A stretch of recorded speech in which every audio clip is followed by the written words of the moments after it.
नमस्कार देवी और सज्जनों, एक बार फिर से स्वागत है आपका मेरे YouTube channel save snake save life में।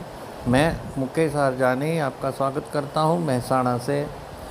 आज मेहसाणा के रामोसणा एरिया में एक जगह देखेंगे, आप देख चुके हैं, काम चल रहा है, ईंटें पड़ी हैं और उसी ईंटों के बीच में मैंने सांप ढूंढना है।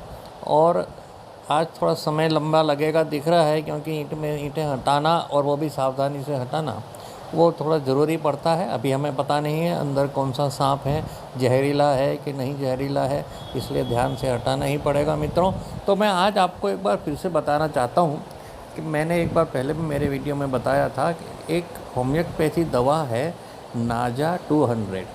ये एक सांप के जहर से ही बनाई जाती है और जनरली इसको हृदय के रोगों में उपयोग किया जाता है।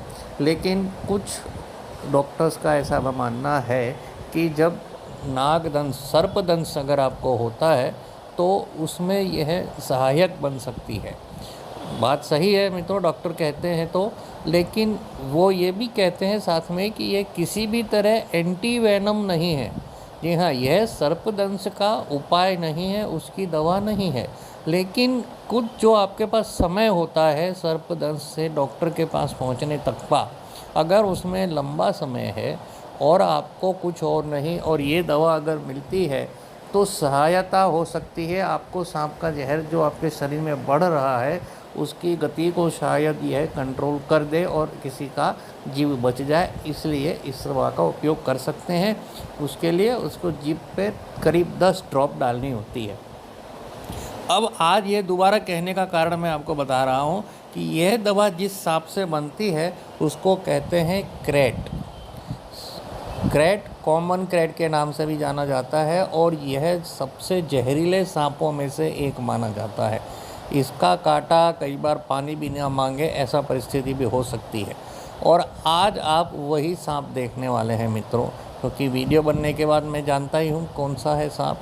तो धीरे धीरे जैसे जैसे ईंट हटाई जा रही हैं, लोगों हमें पता है कि सांप कौन सी जगह पे है, तो उसको पकड़ने के लिए हम कोशिश में हैं। कुछ और भी मेरी मदद में है और मैंने पहले से भी बोल के रखा है कि कृपया डिब्बा जैसा कुछ आप लेके रखें, ताकि जैसे ही सांप मिले मैं उसको पकड़ लूँ। लेकिन मित्रों, अभी तक मुझे नहीं पता है कि अंदर सांप कौन सा है, लेकिन मैं आपको ज़रूर बताना चाहता हूँ कि अंदर क्रेट नाम का सांप है। इसको गुजराती में काड़ो तरो बोलते हैं और जनरली ये बहुत लंबे तो नहीं होते हैं, लेकिन मैंने जैसा आपको बताया बहुत ज़्यादा विषैले होते हैं। इनके शरीर पर गोल गोल पट्टी जैसे निशान भी पाए जाते हैं और यही इनकी मुख्य पहचान है। फिर मैं आपसे यही कहूँगा कि पहचान तो मैं बता रहा हूँ, लेकिन बिना अनुभव और ट्रेनिंग के किसी भी सांप को पकड़ना जोखिम भरा हो सकता है, इसलिए आप कृपया ये न करें। मैं सिर्फ जनरल नॉलेज के लिए आपको ये बताना चाहता हूँ कि जिस सांप के जहर से दवा बनती है वही सांप आज आपको देखने को मिलेगा। इसको क्रेट कहते हैं, कॉमन क्रेट भी कहते हैं और गुजराती में इसका नाम है काड़ो तरो। गांव के लोग इस बारे में काफ़ी कुछ जानते हैं, वो लोग सांप को देख के पहचानते भी हैं कि यह कौन सा सांप है। लेकिन शहर में इस तरह का अभी कोई वातावरण नहीं है कि लोग सांप को देख के जान सकें कौन सा है।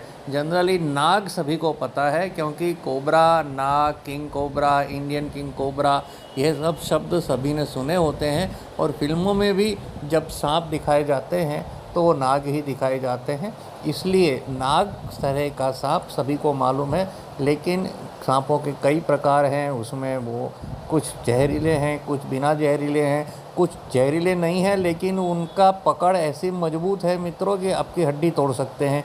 कुछ का जबड़ा इतना मजबूत है कि वो पूरा मांस खींच लेते हैं, इसलिए जानकारी बहुत ज़रूरी है मित्रों।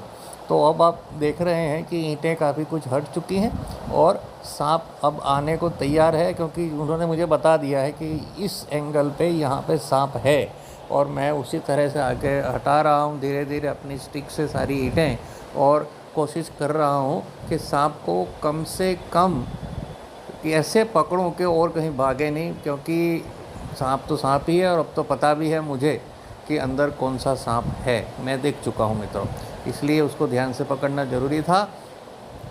धीरे धीरे स्टिक से, हाथ से हमने ईंटें हटा ली हैं और सांप अब दिख चुका है, उसको किसी तरह अब पकड़ना है। और लीजिए मित्रों, सांप हमारे हाथ में आ चुका है। सांप देख लिया, अब तो जो पहचानते थे वो समझ चुके हैं कि ये काड़ो तरो है, अर्थात कि जहरीला सांप है, इसलिए वो तो जानते ही हैं, मैं भी जानता हूँ। अभी क्या करना है, डिब्बा मंगाया जा चुका है और डिब्बा आने के बाद उसको उसके अंदर डालना है। लेकिन आपने देखा कि सांप जैसे ही बाहर निकला भागने की कोशिश करेगा, और वही उसने भी किया, और डिब्बे में अंदर डालने की कोशिश करने से पहले ही वो तो भाग गया, लेकिन तुरंत पकड़ में आ गया। अब देख लीजिए, मैं जानता हूँ यह जहरीला है, फिर भी उसको कैसे कंट्रोल करना है कि वो हमें डसे नहीं, वो मैं जानता हूँ मित्रों, और वही मैं कर रहा हूँ। और अब तो दूसरा डिब्बा भी आ चुका है, उसी के अंदर सबसे पहले सांप का फन अंदर डाला जाए ताकि वो किसी को आहत न कर सके। वही मैं कर रहा हूँ मित्रों।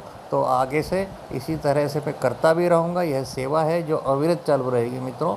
तो आपसे अनुरोध है कि मेरे इस चैनल को लाइक करें, सब्सक्राइब करें और शेयर करें, अपने कमेंट्स दें ताकि मैं आपको कुछ और भी जानकारी दे सकूं मित्रों। धन्यवाद, फिर मिलेंगे।